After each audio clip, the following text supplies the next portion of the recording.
আসসালামু আলাইকুম। প্রতিবাদ কণ্ঠ টেলিভিশনের পক্ষ থেকে সবাইকে স্বাগতম। আপনাদের সাথে আছি আমি মোহাম্মদ মমিনুল ইসলাম। দিনাজপুর চিরির বন্দর থেকে মোহাম্মদ মাসুদ রানা নিজস্ব প্রতিনিধি জানিয়েছেন, দিনাজপুর রংপুর মহাসড়কে ভয়াবহ সড়ক দুর্ঘটনা, ঘটনাস্থলেই 4 জনের মৃত্যু।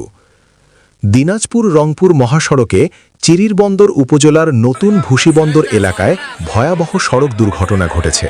এতে ঘটনাস্থলেই কমপক্ষে 4 জন নিহত হয়েছেন এবং আরও কয়েকজন আশঙ্কাজনক অবস্থায় আহত হয়েছেন। বৃহস্পতিবার দিনাজপুর থেকে ছেড়ে আসা রংপুর মেল নামের যাত্রীবাহী গাড়িটি নিয়ন্ত্রণ হারিয়ে দুর্ঘটনার শিকার হয়। স্থানীয়রা জানান, গাড়িটি হঠাৎ সড়কের পাশে উল্টে গেলে যাত্রীরা চাপা পড়ে গুরুতর আহত হন। দুর্ঘটনার পরপরই স্থানীয় মানুষজন, ফায়ার সার্ভিস ও পুলিশ উদ্ধার কাজে অংশ নেয়। আহতদের দ্রুত নিকটস্থ হাসপাতালে ভর্তি করা হয়েছে।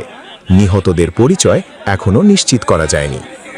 এদিকে দুর্ঘটনার কারণে মহাসড়কে কিছু সময়ের জন্য যান চলাচল ব্যাহত হয়। পুলিশ দুর্ঘটনার কারণ তদন্ত করছে।